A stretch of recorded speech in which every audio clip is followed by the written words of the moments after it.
So you want a different sound? Why take all this stuff when you can just take this?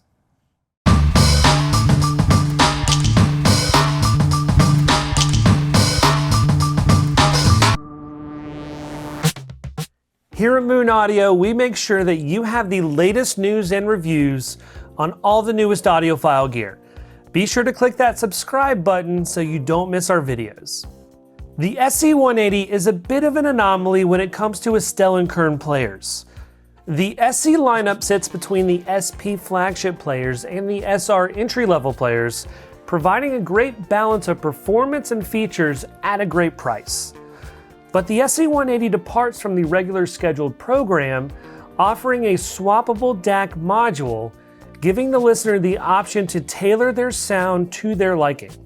Astell&Kern doesn't exactly invent or even reinvent the wheel here, as removable modules and cards have been utilized by other companies like iBasso long before the SE180 hit the market.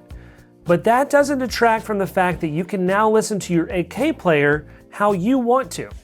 The only other product in the AK line that gave you this option in the past was the SE200, providing the listener with 3 DACs in one, a dual ESS chip channel and a single AK chip channel. This was and is an excellent DAP in giving the music lover options in tailoring their sound, but the SE180 makes some improvements on the design. The SE180 comes packaged with the SEM1 module, which is equipped with the flagship ESS ES9038 Pro chip. These days, DAC chips are just a part of the sound signature equation, and one thing that the SE180 boasts that other DAPs can't is a completely separated DAC section from the rest of the machine. This means that the power and RF signals and noise from the main unit is completely blocked by the engineering design of the DAP. Less noise also means a pure auditory experience. The ES9038 Pro is an excellent DAC, providing a surprising amount of detail and clarity to your audio. I would say it's on the analytical side of the spectrum, but not totally inaccessible for those who prefer a warmer sound. Don't worry though, if you don't like it, you can always swap it out for a different DAC from a different module. That single factor is why I've been a fan of iBasso since they allow the user to tailor their sound to their personal preferences. Listen to your music the way you want to. I remember my dad playing some Blood, Sweat, and Tears on vinyl growing up, and they've always stuck with me ever since. The digitally remastered tracks from their greatest hits, especially the single version of Spinning Wheel, represents a great example of panning and space usage in the mix. It still strikes me how wide the drums are mixed, with the snare and the toms sounding like they're in different time zones. They're a large band with an added horn section, and the sound is just as large.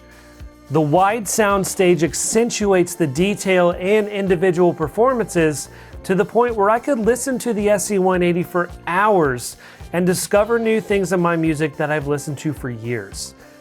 It's an impressive thing to me when a device can help you rediscover and fall in love with your music all over again. You can read more about my test songs and sound impressions in the written review, which we'll link to. If you don't like ESS chips, then feel free to swap it out for the SEM2. Equipped with an AK4497 EQ dual DAC setup, the SEM2 offers a more bodied sound than the SEM1. AK DACs tend to be by nature warmer than their ES counterparts, and the AK4497 EQ is no different.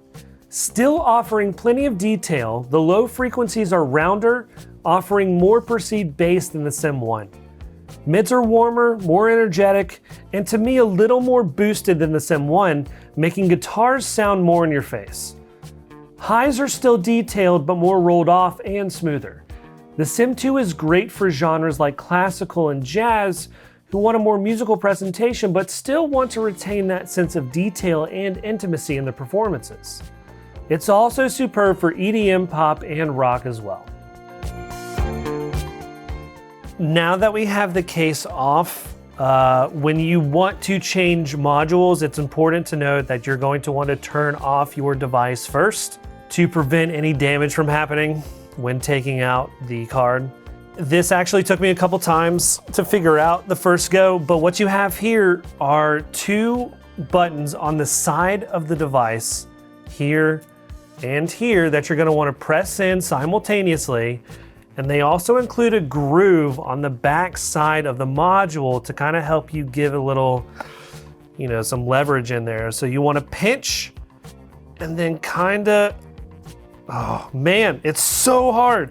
Or you could do it, actually this is the better way to do it. Do it with one hand, pinch with one hand, and then kind of pull the module out with your thumb like that. It's okay, it's gonna be fine. But as you can see here, the two modules look identical, exactly the same pretty much. The only way you can really tell them apart is by the very, very fine print, but you basically have one that says SEM1 module and the other says SEM2. And basically what happens is you have three locking mechanisms on the module which make sure that they stay in place very, very securely. You have the two here, which are from the buttons that you're pressing on the side, and then you have another locking mechanism right here.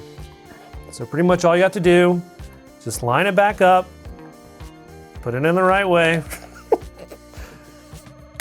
and then just snap it down and that's it. So, practice makes perfect, right?